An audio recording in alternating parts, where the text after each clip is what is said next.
Should you play Worms WMD? Are you a worm? Cause you're starting to freak me out, man. Worms WMD, everybody.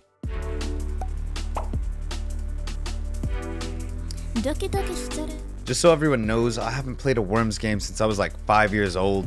And back then, the game's main character looked like creepy crawlies that were human-sized, hiding under your bed, waiting for you to fall asleep so they could come out and touch you with their creepy floating worm hands. Holy shit, they're coming. Now they're cute as fuck, and I can't help but laugh every time they start screaming for help.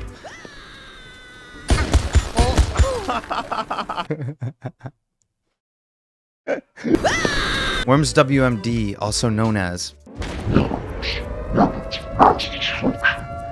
was developed by Team 17, who's also known for creating Ukulele, Golf with Your Friends, Blasphemous, and a billion other popular games you've probably heard of.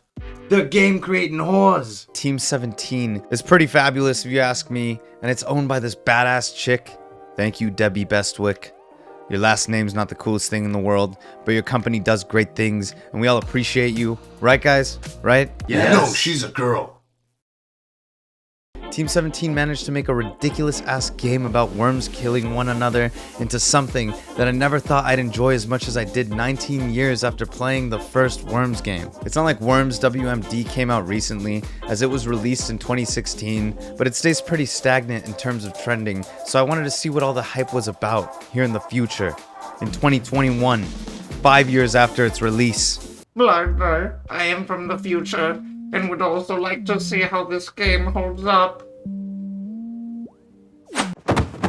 Holy shit, there's a crazy man in my green screen. Going into this game, I never thought that they'd let the player customize worms as much as they do, but they do a really good job at it by allowing the player small options that make a big difference to the aesthetic and texture of the game. Initially, I was gonna go the route of naming my team Mexican people, but then I figured out that people wouldn't know I was Mexican and would automatically call me a racist, much like you probably did, viewer. I hear you're a racist now! But instead, I chose to name my team, drumroll everybody,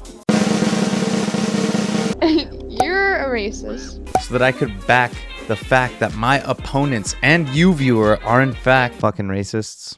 The ability to change your team's name is only part of the process, as I was also able to change the names of each of my worms, which allowed me to build personal relationships with each of them, especially actual God and literal Jesus. They'll forever hold a special place in my heart. I know a bunch of you are like, Doki, you're stupid. The only customization you've talked about is changing names. Who fucking cares? And to that I say, it's pretty great, okay? You also have the ability to customize what your worms wear on their heads. I chose mariachi hats, obviously, to make sure I kept my ethnic origins intact. You can also choose your little dance, and I chose to go with the one that looks like you're skiing, if you catch my drift, you know? I don't catch your drift, Doki.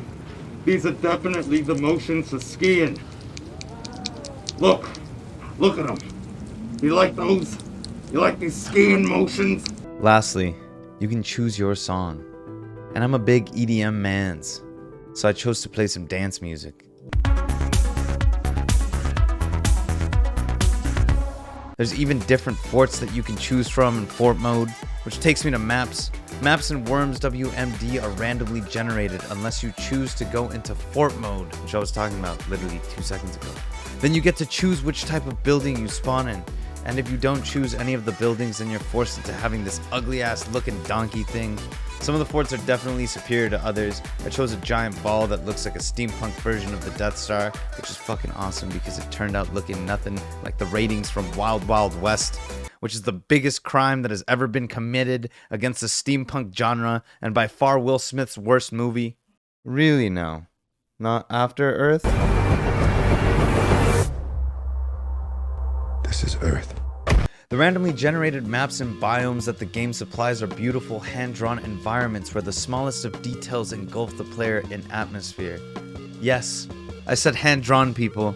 These people slaved away like they were making a Disney movie in the 50s to bring us worms. There are 7 distinct map biomes that the game provides, and if you think that Worms WMD doesn't bring forth enough content when it comes to its maps, the online community makes sure to come in clutch and takes us to the moon with the amount of content they've created.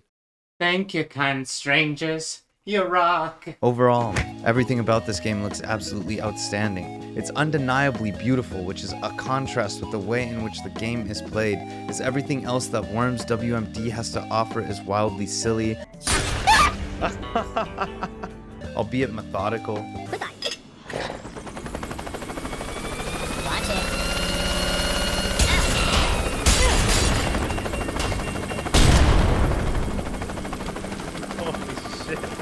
I usually hate turn-based games.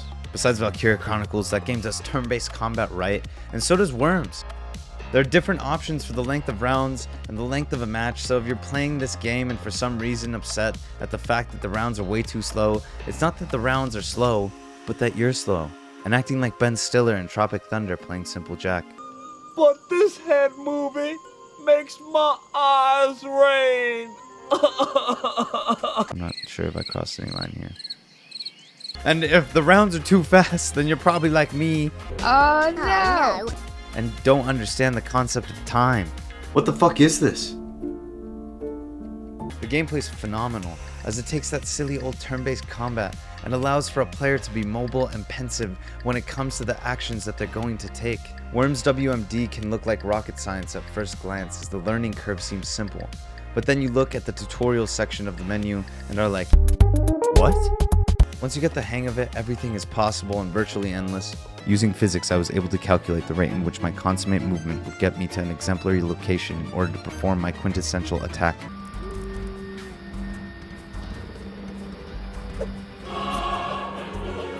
Oh my god, I'm a fucking idiot. I'm fucking stupid.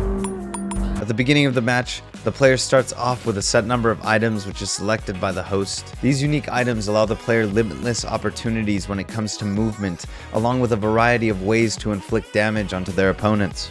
The player is able to collect more supplies, health, and items, including vehicles, as the rounds progress and as they're airdropped into the map, making for an ever-changing battlefield. And every turn, even during an opponent's, the player has the option to dismantle or create a new item. With all of these different elements, the gameplay is precise and feels like a high-level battle of wits. Each move has to be perfectly calculated, thought out, and acted upon. There's never a moment where the game goes to a lull, and this allows for countless hours of fun. Holy shit, so much information. So, should you play Worms W.M.D? If it's 2008 and you somehow happen to become Simple Jack from the movie Simple Jack that's within the movie Tropic Thunder, then I would recommend that you stay away, as this might be too complex for you. But if you have the comprehension skills that allow you to sit still and read 5 minutes of instruction and then understand how a video game works, I would highly recommend Worms W.M.D.